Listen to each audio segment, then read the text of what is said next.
Hello and welcome to another Lord of the Rings Rise to War video. I am the player who plays as the King under the mountain, and today I'm going to start by doing a little bit of a season update because I haven't done one for a while, and I think the last one I actually did may have been about day 3, and quite a lot's changed since day 3 if I'm being brutally honest. So we'll probably start with the map, I would guess. So in this server, it is an NRP server, it is Rebuilding Glory. I know some people don't really like Rebuilding Glory campaigns, but to be fair, considering the King of Men seasons have that minus 10% buff on your own land for your enemies, it's kind of the fairer one of the systems. It's just not great how you have to level up the keeps. We're in Erebor, and we were a little bit further across, so we actually owned this land here, which is SAV. Long story short, Linden are a really, really strong team, to be fair. I'll go into the fellowships in a minute, but they've kind of headed all the way across the map. They are working with Arnor. They've come into the server together, so they're a sort of 350, 400 person strong sort of team. They've come up through Undeeps. We haven't actually fought them yet. They've been pretty much fighting Gondor, and the only crew are doing pretty well against them, to be fair, but the two Linden teams have pretty much been kicking our ass now for 3 or 4 days. Really active, quite a fun group actually as well, if I'm being honest. But we've taken Gladden Fields this morning, so we've kind of pushed all the way from Erebor all the way across. I got uprooted from here yesterday, so I'm kind of all the way over here, and I need to figure out where I'm going to go at some stage. We also took Central Mirkwood last night just to try and buffer ourselves some territories because the Linden advance was pretty quick, to be fair. And I think they're about to try and take this pass here pretty shortly because the fortress is just built. And if I'm honest, I don't think we'll stop them. There is a couple of teams in Rune. There are a couple of teams in Gondor. There is a team in Angmar who haven't really done much to so far. They've kind of kept themselves to themselves, and I think they're trying to work out which kind of side of the fence they want to declare for. Same with Loth, really. No one's really had that conversation yet. And Mordor, I think there is a couple of teams in Mordor as well who, again, have kind of kept themselves to themselves so far. So it'll be interesting either way. But we'll kind of go into the team. So if I just go into the leaderboards, that's an incredible amount of production from someone at this early stage. But there's a few with good production. So I was about 20th the other day, yesterday actually, because I got a lot of tiles taken from SAV. Kind of picked that back up to 10th. I finished Awakened Power 4th, I think, from memory. Which wasn't too bad on this server, to be honest. There is some pretty whaley people, which I'll show you shortly. Raven is playing a little bit more casually than normal, but he is in 5th. I'll probably go through the top 50, just slide down. You see there's quite a lot of only, a lot of decal, a DKLD, a bit of Dobie as well, and a lot of VSUP, and a couple of Hack in here as well. So Hack's a team we've seen before. We played them last season. So yeah, it's been pretty fun so far, though. To be honest, there's been a lot of fighting considering the amount of time there has been from myself, not necessarily from the fellowship, but from myself definitely. So from a production point of view, we were second for a very long period of time. As you can probably imagine, now we've been pushed back a little bit. Some of our tiles have been taken, so other teams are catching up. Decal, really strong team, really fun teams, very active. 1T seemed pretty active from what we've heard from Gondor. DKLD again in Linden, and again a pretty strong team. And VSUP's also pretty strong from what I've heard. So then you've got Raw, Cuffer, Echo are in with us, and we've also got Only in 9th. And we've got Skull in 13th, who I think they'll be coming good, I think, soon, by the sounds of things, because they're quite keen to get on. From a contribution ranking point of view in Erebor, I haven't fought anyone today, because I'm saving everything to try and save this pass shortly, so I've just dropped down to 2nd. I was quite far in front, to be honest, but I didn't play much yesterday, so I have quite a substantial barracks at the moment for this stage of the season, by my very low standards, I would say. So at the moment I have, 80 okay, which isn't bad really at this stage. The good thing about being Erebor is I can crank out Guardians all day, every day, and they come in the hundreds rather than having to wait for them to be kind of released in 5,000 batches. Buildings wise, we're probably a little bit behind because we haven't had a chance to build because we've been fighting. I think we've got about 200k merit already, and yeah, about 200k, so not too bad really. So that's kind of the buildings. That's kind of where everything's up to. I'll just take a peek over here to see if they are attacking the pass at this stage. Hopefully they're not, but it won't be too long. This is the pass here, so they're quite built up on this side. My guess would probably be about 10-15 minutes, or maybe on the hour that they'll attack. For the fortress is just built here, so they're a really strong team, to be fair, and they move around the map really well, which is good to see. I'll probably at that point make some sense to go into the reports, I would guess, but I'll probably go into gear changes first, maybe. So, thanks to the chest. So the commander sort of respect levels are pretty much still the same. Sauron's still trying to get up to 10. But at the moment my gear's on this B team, so what's probably the easiest way of going into the gear? I'll do by commander. Okay, so gear wise, we've kind of created a decent focus damage set, which isn't really a first string gear set, so this is kind of only used whenever I'm using focus damage dealers. Same as the pipe, don't use it unless I'm using a focus damage dealer. These two items here are on my Sauron, so I've switched around a little bit. I've actually changed to a protection of Numenor because of the chest that's on at the minute actually. So I've put that on Gandalf with protection. It's just meant that I've refined this chest piece a little bit because I did have two great plates of the East before. This is still identical. I will be swapping this soon because I've finally got a useful Palantir for doing things. So this soon will have agility as soon as I get 2 hammers, and this will turn into an attack Palantir. So this will be my second set at that stage. So that will then have the drums of Barad-dûr, so a little bit more focus.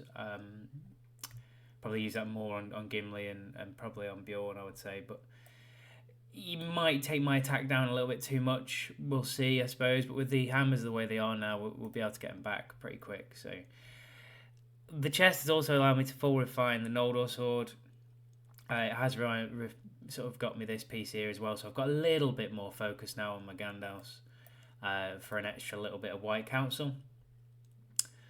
And that's kind of where I'm at with the gear pieces. So I'm also working on this Lang here. I would prefer a Reckoning, but I've only got Lang, so I'm looking at doubling that up with possibly. Obviously, I use this piece normally for Sauron for the initiative, but I may go slightly more tanky. So once I've got another hammer, I can sort of full refine this piece and strengthen it. And I'm tempted to just try it on Sauron a little bit, but it's also getting quite useful for Falgrim when I use him in a second formation. So we've got some good gear pieces at the moment, and that chest is really good. I'll kind of allude to that probably now, I guess, really. So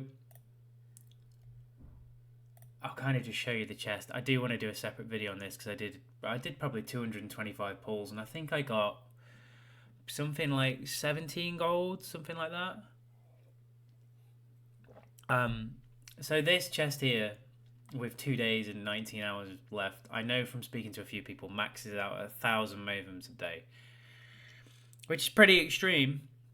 But this is kind of one of those once in a lifetime chests, which the game hasn't done anything like this, and it does concern me because I feel like they're probably setting us up for a lot of changes with the PBE. I think that comes out this Friday, the PBE, so it'd be interesting to see how this kind of ends a few days before the PBE, and then the PBE comes out. So hesitation slightly, but the gear chest is just too good to miss, really. So you can get any gold item that's been in the game, I think, apart from the couple of ones that were Season 3 only, maybe. I think the original Season 3, which was the Astraga or whatever it was, something like that, and a couple other pieces which obviously aren't in here, but generally all the generic ones are in here, including the Palantir. Like I said, I actually got one that was useful.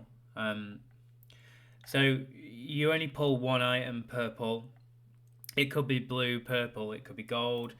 The drop rate's significantly increased to 6.5%. I think on the normal chest it's about 0.9, something like that.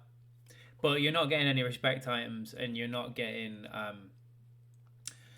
anything like that really. So, or the voucher. I don't know if the voucher's still in the chest actually, but for purely gear, which is kind of where some people let themselves down. You see a lot of Zenith level comms which have got not kind of maxed out gear, but obviously from before where people have invested the respect in them. So really good chest to kind of pad out your account. And with the purple items, you can still trade them in and start sort of building up for Mithril as well. But you get one per pull. But yeah, really good chest. You get a guaranteed gold every 25. It hasn't worked out that way for a lot of people. The 6.5% is pretty much bang on and is a minimum. So most people are sort of averaging about 9 golds per 100, something like that. It's definitely worth investing in if you are still spending in the game. Because I don't think we've quite seen a deal like that. Obviously, if you are going to do that, my top-up link will be in the description below, as it always is. I do appreciate people using it. It's pretty simple to use. It does help, and it does help me do giveaways and things like that. But I would, if you're still spending in the game and you want to improve your account, that's probably the chest that realistically is going to give that improvement. And even the Maven Peddler had a little nod there. So that's kind of where we're at. With those kind of things, that's where the season's at. As far as the actual length through the season, we're on part 6, so we're nearly at the stage where we'll get the merit store, which would be quite nice. Looking forward to the merit hammers. The other thing that I do want to do a video on, so I'll kind of just touch on it briefly here, is the season pass and the new look season pass. So I think it was $14.99 in dollars or something like that. And the stuff you now get in it is pretty cool. So you get season hammers, which is good. You get less Mavens from memory. I'll probably go through and look at what you do. But you also get useful stuff like stamina trinkets and some sort of purple gear pulls and some random stuff like resource boosts and a load of Falcon items, so you can actually unlock Falcon just by going through the Elite Battle Pass. I need this hammer because I've got a couple of changes to make, like I say, so it's pretty cool. Not so much of a fan of the Dawn being in this pack. I'd have thought it would be in... Maybe this is naive of me, but I get Falcon needs command, Falcon needs some unit defense and some commander defense. So they've obviously looked at items and gone, oh, okay, makes sense to put a Dawn in there. But to some degree, particularly with him having Durin's Blood in the R3, I'd just like to see a Hammer of Moria. I mean, the bloke's a dwarf, right? So why not, if you're doing a specific season pass around a sort of commander, which is pretty cool in itself, but make something, if they've got gear that is kind of attributed to dwarves, give it some dwarf gear in there, you know, Durin's plate, or like I say, a Hammer of Moria or something like that.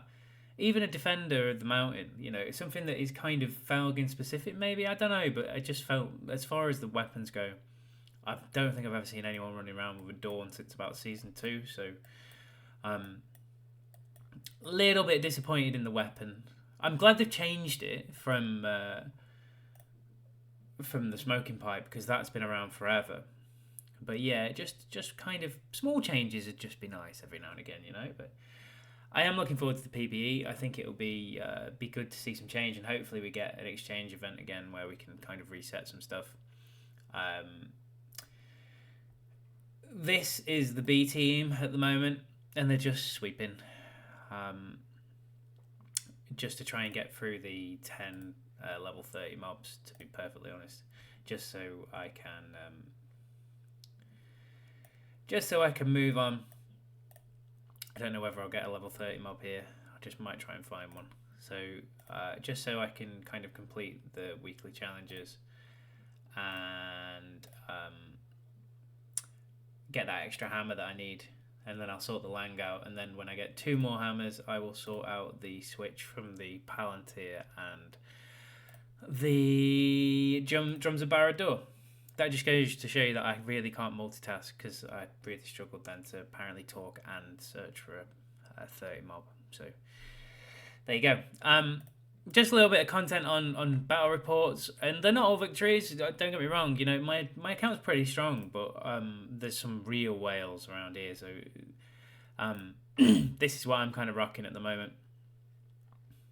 And I kind of think it's a pretty good setup. I could probably max out the Bjorn a little bit more, but you know, it's a pretty solid formation that I run.